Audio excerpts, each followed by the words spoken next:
Sit. Good. So you're gonna, here, lower her head to one side.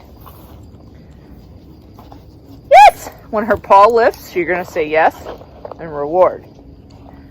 Ready? Ready?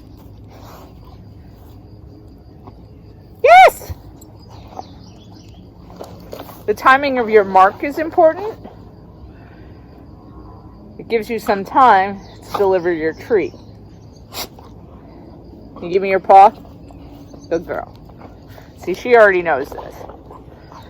So once she's good at, yes, good girl, what you want her to do, you can start to ask for the behavior with your cue. So, paw? Come here. No. Up. Come on. Yes, good girl. And that has been how to teach paw. It's kind of hard to teach it on a dog who is really good at it already. All right. See you next time.